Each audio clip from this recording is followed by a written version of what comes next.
Assalamualaikum warahmatullahi ta'ala wabarakatuh. Bismillahi masya'Allah la yasukul khair ilallah. Bismillahi masya'Allah la yasrifu su'a ilallah. Bismillahi masya'Allah ma kana bikum min ni'matin faminallah. Bismillahi masya'Allah la hawla wa la quwata illa billahil aliyyil azim. Allahumma salli wa sallim ala sayyidina Muhammadin al-fatihi lima ughliq wal khatimi lima sabaq. ناصر الحق بالحق والهادي إلى صراطك المستقيم وعلى آله حق قدره ومقداره العظيم سبحانك لا علم لنا إلا ما علمتنا إنك أنت العليم الحكيم اللهم ربنا اشرح لنا صدورنا ويسر لنا أمورنا واحلل عقدة من لساننا اللهم افهمنا كما فهمت على أنبيائك ورسلك ونسألك العلم النافع يا أرحم الراحمين نوانا التعلم والتعليم والتذكر والتذكير ونفع والانتفاع والإفادة والاستفادة وحث على تمسك بكتاب الله وسنة رسوله صلى الله عليه وصحبه وسلم ودعاء إلى الهدى ودلالة على الخير وابتغاء مرضات الله وقرب سبحانه وتعالى أما بعد. Alhamdulillah, segala puji dan syukur kehadrat Allah Subhanahu wa taala yang saya muliakan pada hari ini, yang hadir bersama kita Tuan Imam yaitu Imam Rosli dan juga seluruh hadirin dan hadirat yang dirahmati Allah Subhanahu wa taala. Pada kali ini kita dapat sekali lagi berkumpul bersama untuk kita membaca daripada kitab Penawar Bagi Hati, insya-Allah taala. Mudah-mudahan Allah taala limpahkan rahmat dan kasih sayang kepada kita untuk kita sentiasa berada di dalam majlis-majlis ilmu, kerana Nabi SAW bersabda, "May yuridillahu bihi khairan fayufaqihu fid din." Barang siapa yang Allah Subhanahu wa taala ingin memberikan kepadanya kebaikan, maka Allah Subhanahu wa taala akan bagi dia faham ilmu agama. Kata ulama, barang siapa yang Allah Subhanahu wa taala telah memberikan ilmu agama kepadanya, maka Allah Subhanahu wa taala akan berikan kepadanya segala-galanya, yaitu di duniawi dan juga di ukhrawi. Jadi orang-orang yang belajar ilmu agama ni insya-Allah taala tidak akan fakir. Pasti tuan-tuan dan puan, kerana kita pun dah sebut pada minggu yang lalu, di antaranya benda yang patut kita gunakan anggota kita, iaitu kedua kaki kita dan tangan kita pergi ke majlis ilmu. Jadi mudah-mudahan kita sentiasa mempelajari ilmu ni untuk kita ni menjadi orang yang bermanfaat bagi diri kita. Kerana setiap hari kalau tidak bertambah ilmu dan bermanfaat pada diri kita, maka tidak ada makna hari kita itu. Sebagaimana dikatakan oleh sahabat Nabi sallallahu alaihi wasallam, ada juga riwayat oleh Aisyah radhiyallahu taala anha. Beliau pernah berkata, sekiranya tenggelamnya matahari namun tidak bertambah ilmuku dan amalku, maka tidak ada makna hari tersebut. Tidak ada manfaat hari tersebut. Kalau ilmu kita bertambah, tak bertambah, amal ibadah kita tidak bertambah, ketakwaan kita tidak bertambah, khasyah takut kita kepada Allah Subhanahu wa taala tidak bertambah, bahkan wa'yazubillah bertambah jahatlah diri kita, maka hari tersebut tidak ada manfaat bagi kita, bahkan hari yang mudarat bagi kita.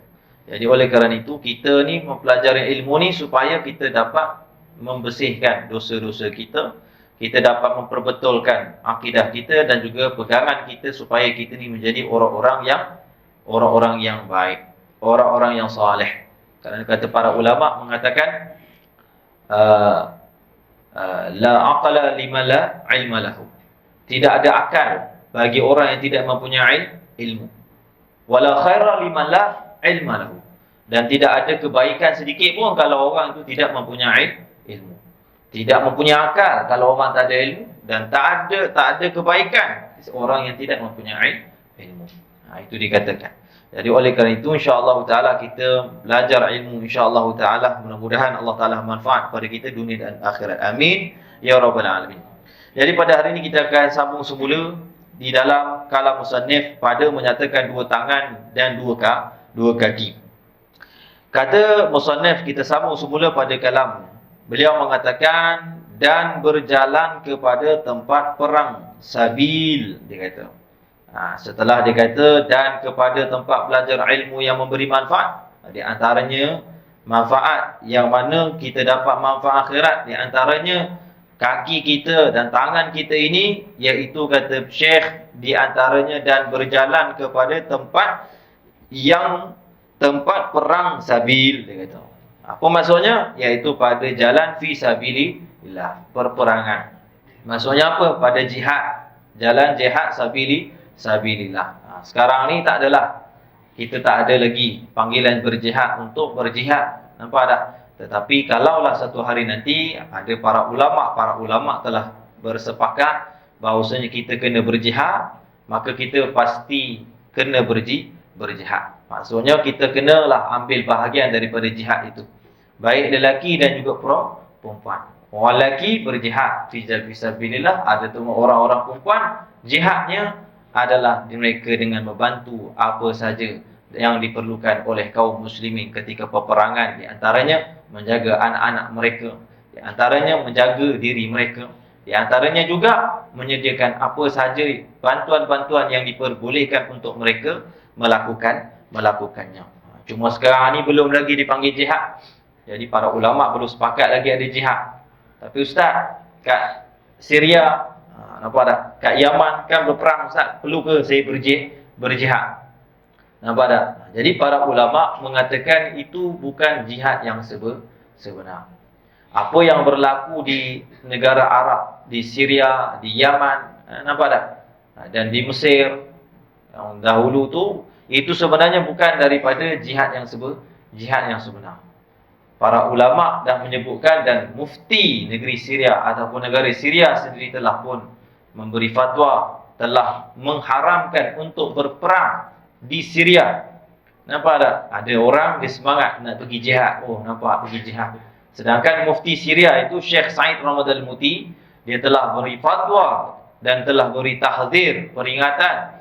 Nampak tak? Supaya orang-orang Syria jangan pergi berperang. Maksudnya pergi berperang sampai merosakkan negara. Hasil berlaku daripada jatuhnya Syria ni tuan-tuan dan puan, sebenarnya bukan daripada fahaman daripada akidah dan sebagainya, tetapi semuanya itu datang daripada perkara politik. Jadi mereka ni nak merampas kuasa saja. Dia ada daripada parti yang mana parti yang cenderung kepada Salafi, dan ada sana juga parti yang cenderung kepada Syiah. Jadi pemimpin ketika itu dan sampai sekarang ni Bashar al-Assad itu Syiah. Dia Syiah Nusairiyah. Maka Syekh Ramadan Al-Muti bila ditanya, patutkah rakyat Syria berperang daripada Syiah Nusairiyah ni? Nampak tak? Dengan Bashar al-Assad. Maka Syekh Ramadan Al-Muti kata tidak boleh untuk berperang. Sebab apa tak boleh berperang? Sebab kata para ulama, apabila berhimpunnya dua fasad, dua kerosakan, maka pilihlah kerosakan yang lebih rendah ataupun lebih tipis, lebih ringan. Bila berhimpunnya dua fasad, dua kerosakan, maka pilihlah kerosakan yang paling ringan. Maka di manakah kerosakan yang paling ringan? Kalau pilih pemimpin, maksudnya biarkan pemimpin itu berkuasa, tetapi masih boleh pergi masjid, masih boleh pergi belajar, masih lagi institusi pelancongan boleh buka, orang-orang luar boleh datang. Tapi ada kerosakannya sebab dia akidah lain, Syiah. Nampak tak? Dan dia bukanlah Syiah yang dikatakan sampai tahap Rafidah. Dia Syiah ni banyak mazhab.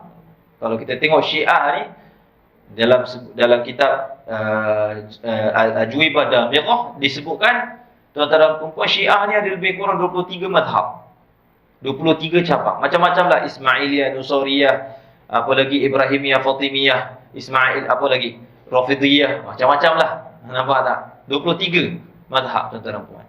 Tapi Syekh Ramadan Muti dia berkata bahawa jangan pergi berperang. Sebab kalau pergi berperang, maka dia merosakkan lebih dahsyat daripada apa yang ada sekarang. Buktinya pada hari ini kita tengok Syria tak jadi apa pun. Apa yang mereka perjuangkan, mereka tak berjuang kerana Allah, tapi mereka berjuang itu hanya semata-mata politik. Jadi hari ini kita tengok masjid-masjid dirubuh, banyak orang-orang yang terkorban, jutaan jiwa yang tak bersalah juga turut terkorban. Nampak tak?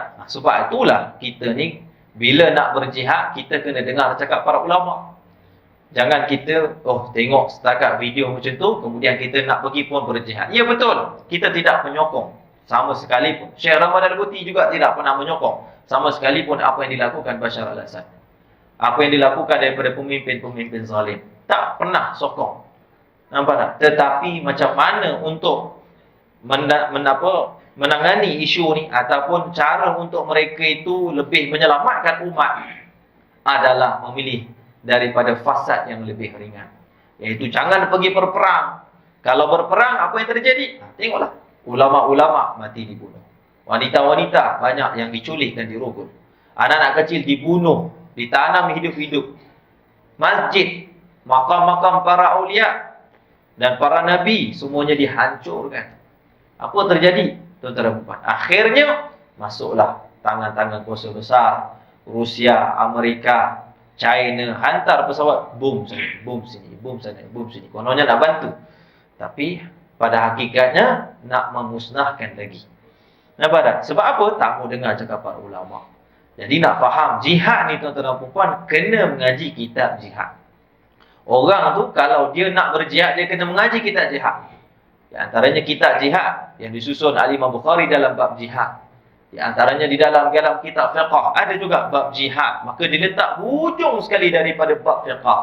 Dia tak sebut awal-awal. Para ulama kata, kenapa para ulama fiqh, fuqaha banyak kalau karang kitab dia letak bab jihad ni bab yang terakhir. Apa tak?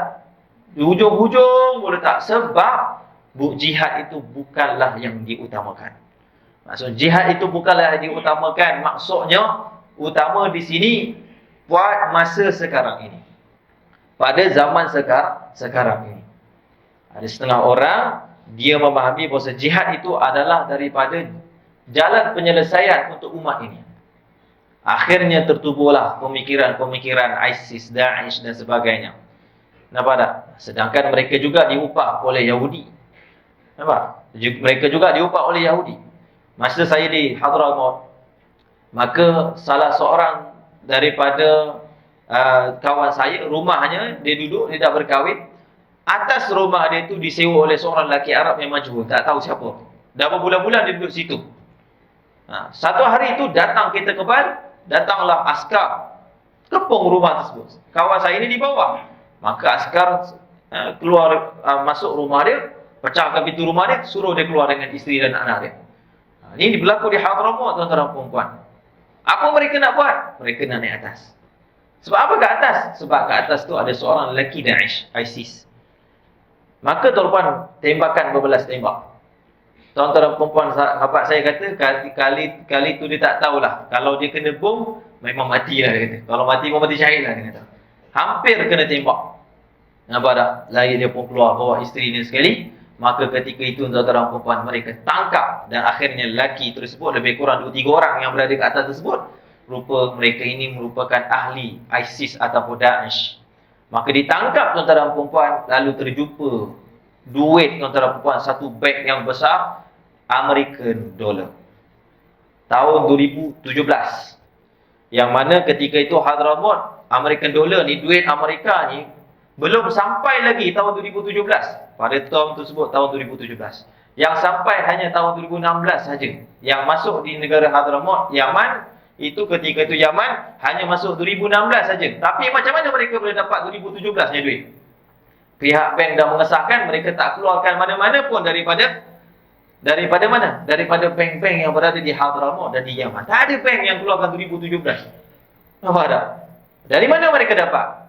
Sebanyak 30,000 USD diupah untuk diorang. Maka dalam tu ada bazooka, ada C4, ada apa? Apa mereka nak buat? Allahu'alam. Kalau dah dalam rumah pun ada C4, ada bom, macam-macam, ada bazooka, apa lagi motif dia?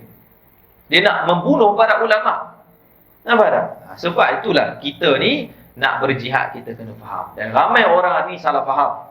Mereka sanggup pergi Syria, akhirnya mereka mengorbankan nyawa mereka sendiri. Maka mati tersebut, kata para ulama, mati kata. Mati kata, tuan-tuan dan puan, bukan mati syahid. Kata Sayyidina Habib Umar, macam mana tidak seorang tersebut nak dapat mati syahid? Kenapa? Belah hujung sana kata Allahu Akbar. belah hujung sini kata Allahu Akbar. Hadis yang sahih Nabi SAW mengatakan idza tafal muslimaini bisayfihima fal qatil wal maqtul fi an-nar. Qalu ya Rasulullah fama balu maqtul?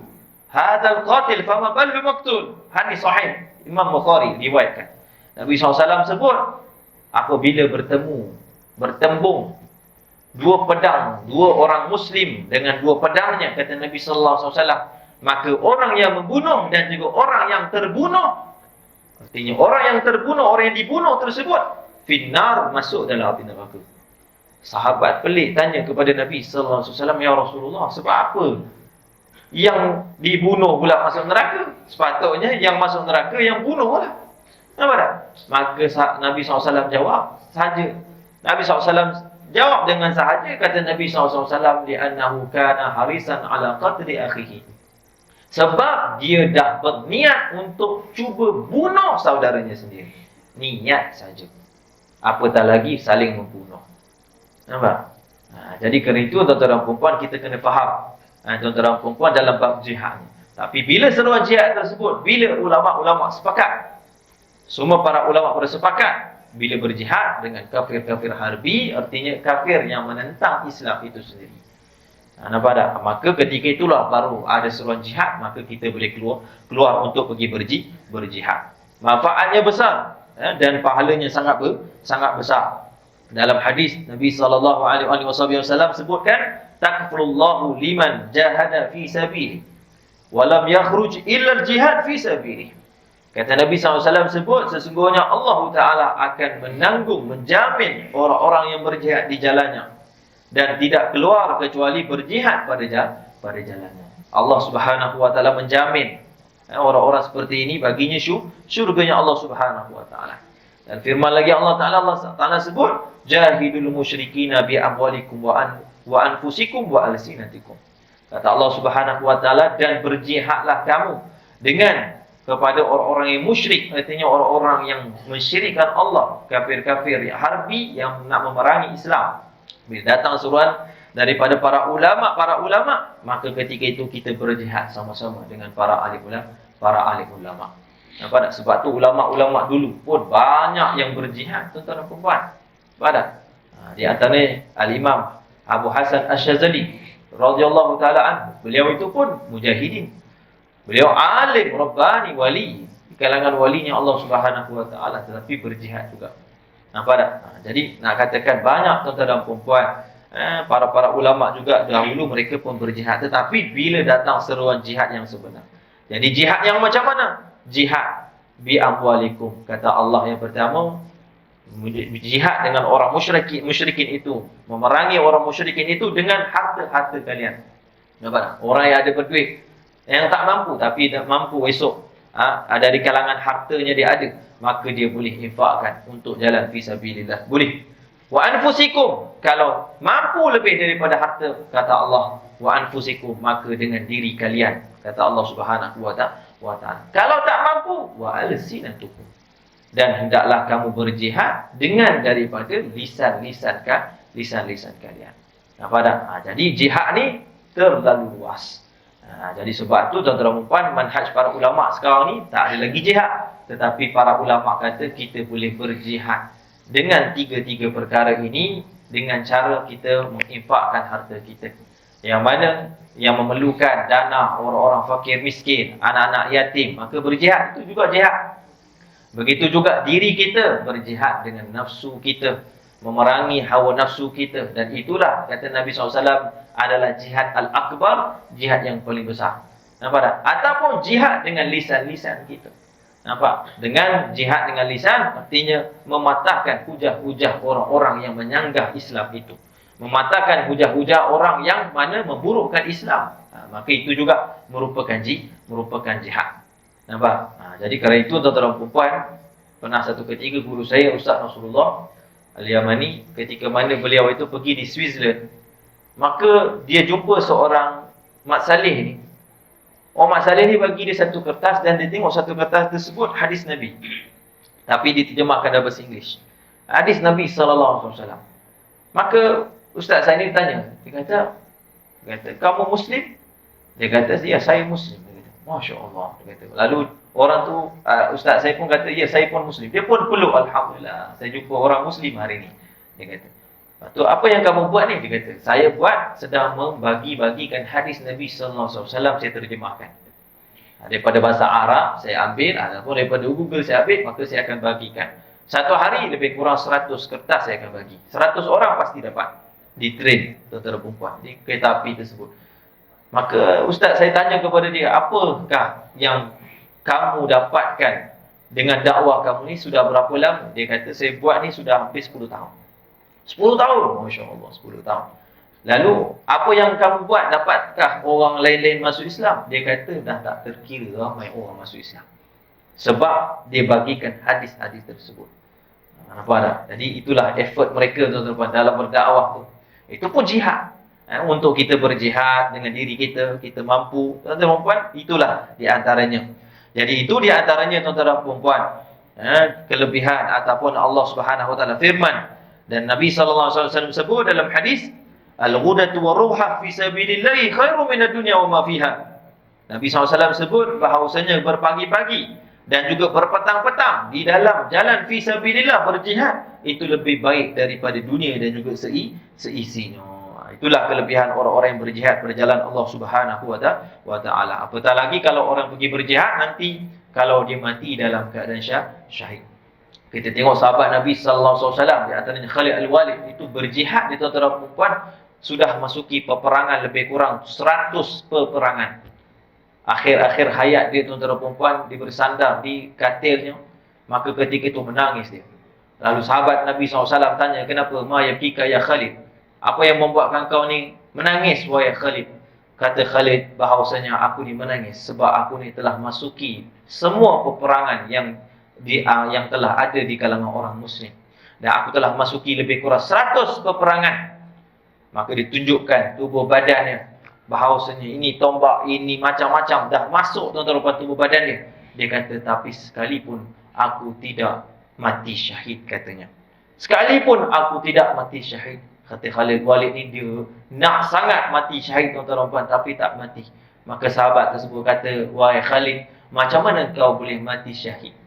Sedangkan Nabi SAW sebut dalam hadis, engkau adalah pedangnya Allah, engkau adalah Saifullah, adalahnya pedang Allah, wa Saifullah la yankasir.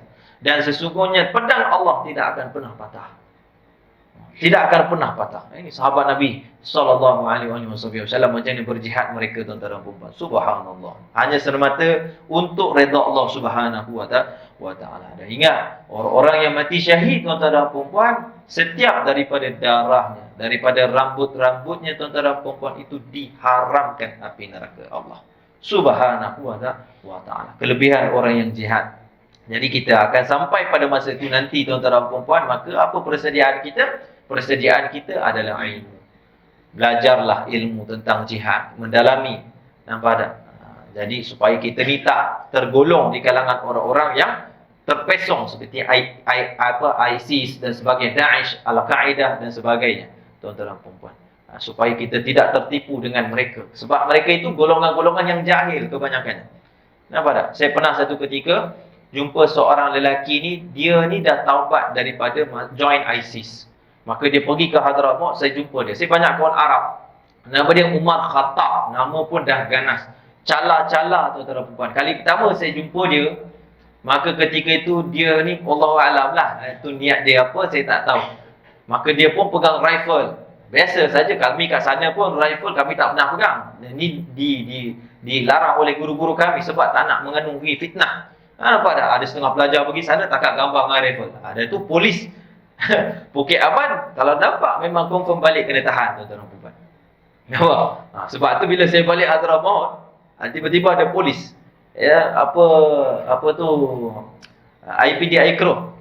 Call saya pun tak tahu mana dapat nombor saya. Tiba-tiba dia kata, Ustaz Haris, boleh tak kumpulkan nama-nama Ustaz-Ustaz Hadramaut? Allah sudah. Sebab apa ni saya cakap? Sebab kita ni dapat laporan ada pelajar-pelajar yang mana pergi ke Hadramaut join ISIS. La haula wala quwwata illa billah. Nampak ada pelajar-pelajar lah, maksudnya dia bahagian Melaka. Maka ketika itu terus saya kumpul lah ustaz-ustaz, kawan-kawan saya yang berbalik pun saya kumpul IC sebagainya. Dia kata alhamdulillah clear, tak ada ustaz. Dia kata terima kasih banyak tolong. Dia kata, sebab dia dapat detect ada pelajar-pelajar yang pergi sana berjihad. Tempat sana kalau jihad tu, tu belah-belah Ma'arif, belah-belah Hadrak, belah Yaman tu, belah Ma'arif, itu memang banyak Al-Qaeda. Jangan salah pergi tempat tuan-tuan. Jadi memang bahaya pergi sana. Nampak? Jadi subhanallah tuan-tuan, saya jumpa Umar Al-Khattab. Nama dia Umar Al-Khattab. Dia kata dia ada 4 orang adik, 3 orang abang dia mati dah. Semua mati kena tembak. Dia kata.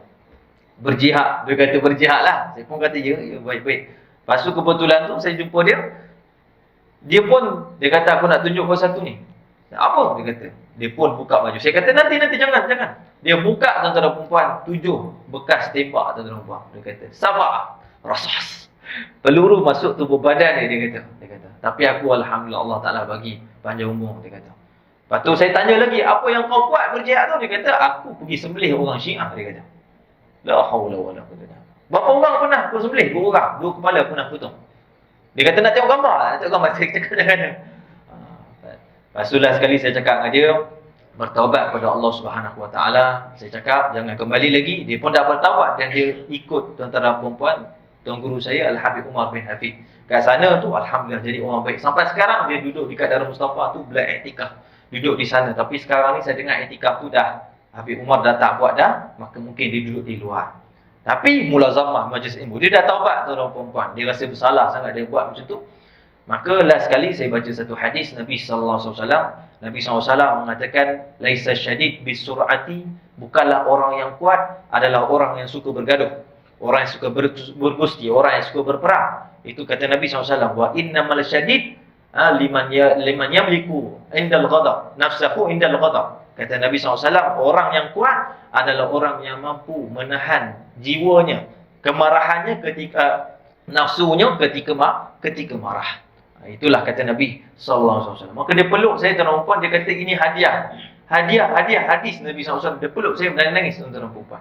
Maka inilah tuan-tuan perempuan, saya pernah jumpa ISIS dan Daesh orang macam ni. Tapi alhamdulillah kembali pada jalan Allah Subhanahu Wa Taala. Jadi manhaj para ulama berjihad nanti akan ada waktunya tuan-tuan perempuan, bukan sekarang lagi. Nampak? Kalau kita tengok seruan-seruan dan sebagainya, maka teruslah kita reportkan kepada polis, PDRM dan sebagainya, sebab golongan-golongan macam ni sangat-sangat berbahaya tuan-tuan perempuan.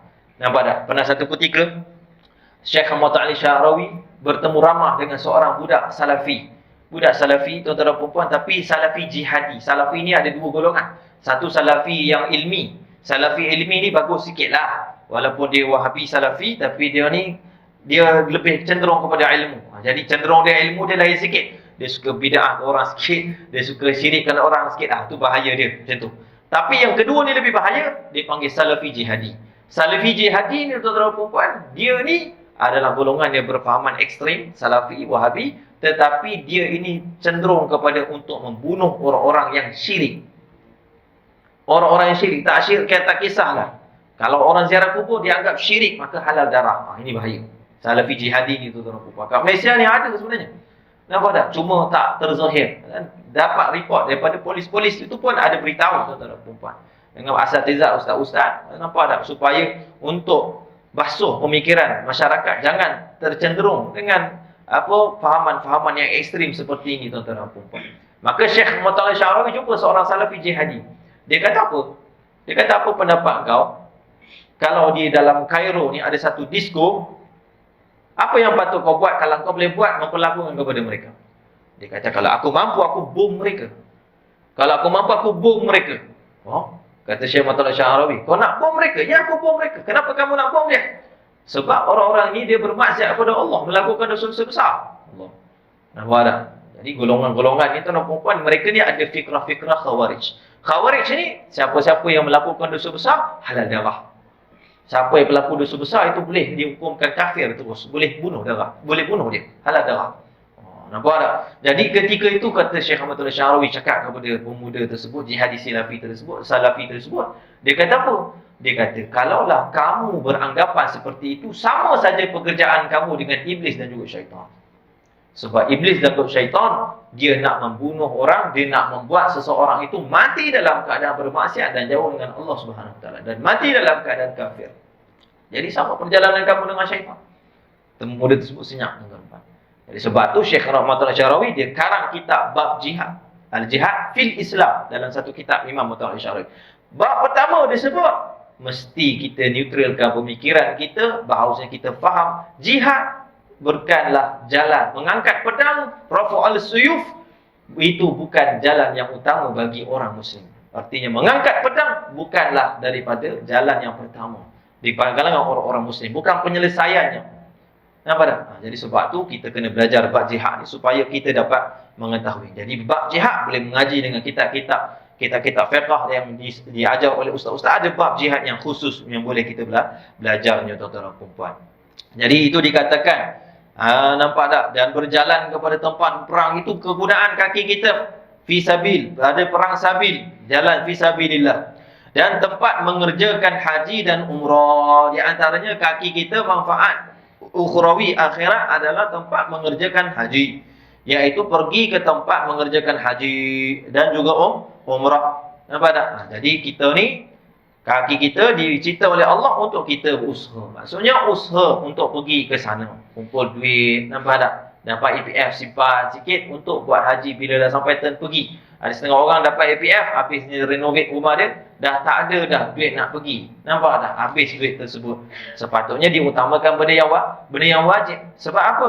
Itu satu kewajipan daripada rukun Islam. Nampak tak?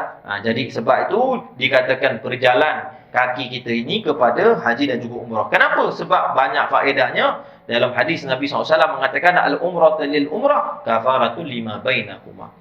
Yang pertama, umrah. Orang yang mengerjakan umrah, kata Nabi sallallahu alaihi wasallam, umrah kepada umrah, itu kata Nabi sallallahu alaihi wasallam, dia akan menghapuskan dosa di antara kedua-duanya. Jadi kalau kita pernah buat dosa, ini tahun ni kita buat umrah, kemudian tak lama lagi kemudian kita buat lagi umrah, maka kita diampunkan dosa kita, tuan-tuan dan puan-puan. Nampak tak? Jadi itu dah disebut oleh Nabi sallallahu alaihi wasallam. Dan kata Nabi sallallahu alaihi wasallam, wal hajjul mabrur. Lagi hadis Nabi sallallahu alaihi wasallam mengatakan haji yang mabrur laisal jaza ilal jannah. Kata Nabi SAW, haji yang mabrur artinya makbul, diterima oleh Allah Subhanahu wa taala. Yang macam mana? Kata Nabi SAW, artinya dalam orang yang melakukan haji wala yarfusu wala yafsuq, iaitu orang yang tidak merosakkan ibadahnya, nampak, dengan maksiat dan juga melakukan sesuatu yang keji, maka kata Nabi SAW, kharajat dunubahu ka yaumin walidat ummu aw kama qala. Kata Nabi SAW, maka akan keluarlah dosa-dosanya seperti dia baru dilahirkan daripada perut ibunya, baru keluar daripada perut ibunya.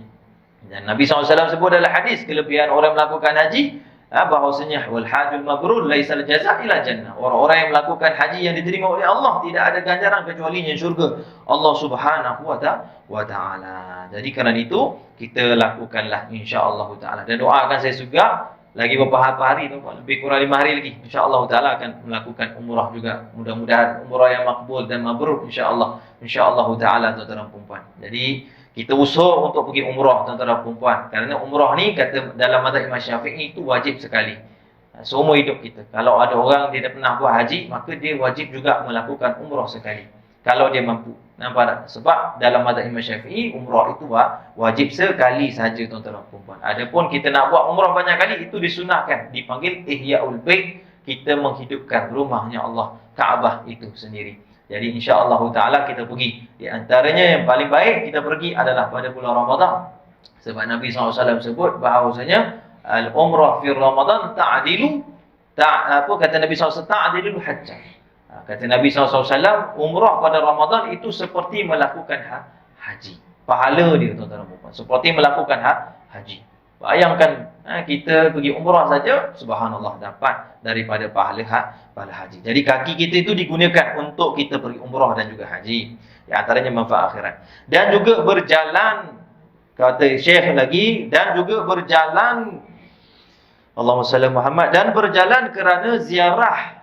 Dan berjalan kerana ziarah. Menziarahi siapa? Menziarahi ahli keluarga kita. Jadi gunakan kaki kita ni banyak menziarahi ahli keluarga kita, tuan-tuan. Dalam hadis Nabi SAW sebut beberapa golongan yang Allah Ta'ala sebut dalam hadis Qudsi mendapat wajib cinta Allah Ta'ala. Kata Allah Ta'ala dalam hadis kursi, wajabat mahabbati, diwajibkan seorang itu mendapat cinta aku, kata Allah Subhanahu wa Ta'ala. Siapa? Yang pertama kata Nabi sallallahu alaihi wasallam, al-mutahabbina fiyah, orang yang saling mencintai kerana aku. Suami isteri saling mencintai kerana Allah, bukan kerana hawa nafsu. Cintai adik-beradik kerana Allah, cintai mak bapak kerana Allah. Itu orang yang dapat cinta Allah.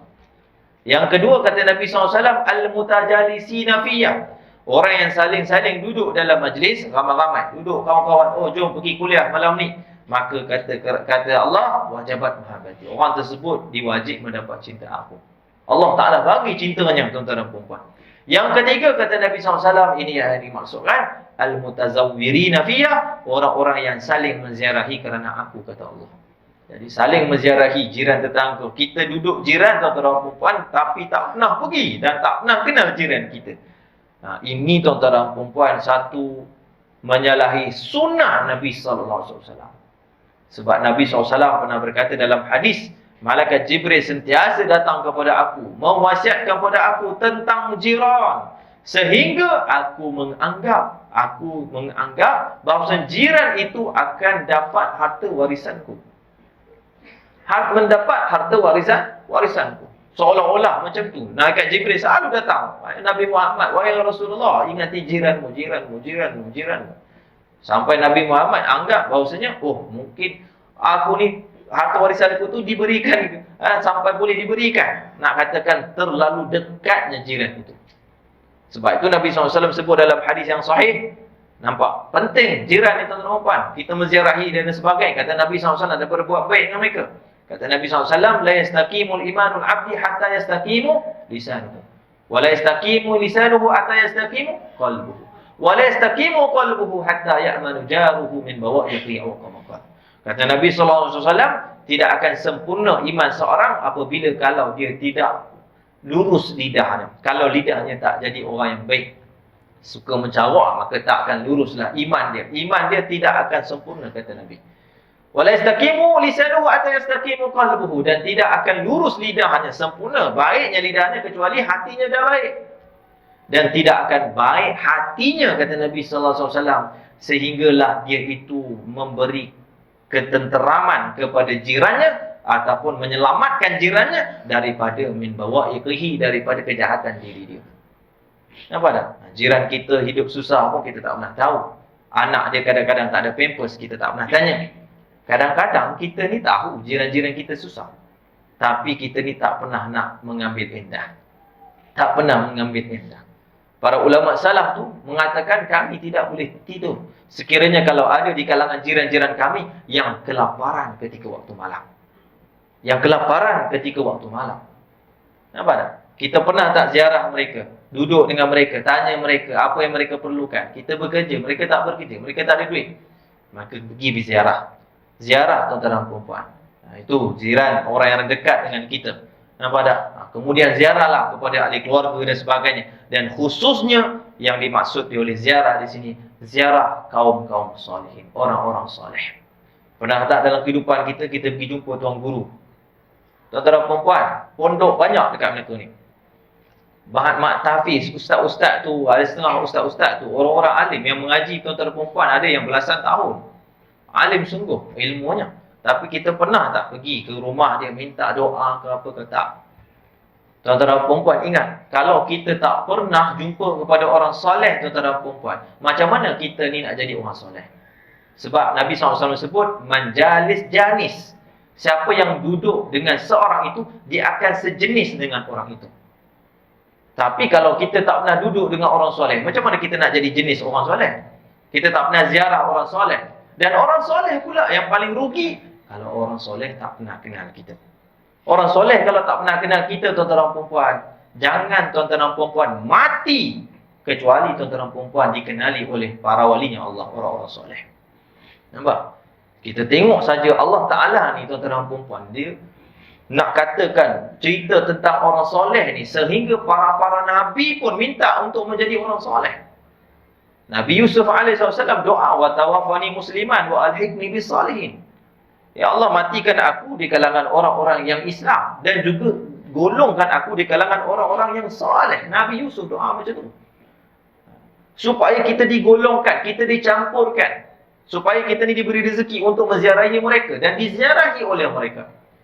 Kata guru saya, tuan-tuan dan puan, satu keberuntungan yang besar dan luar biasa kepada orang-orang yang pergi menziarahi orang soleh, duduk dengan orang soleh. Tetapi yang luar biasa kalau orang soleh pergi menziarahinya dan orang soleh mengenalinya.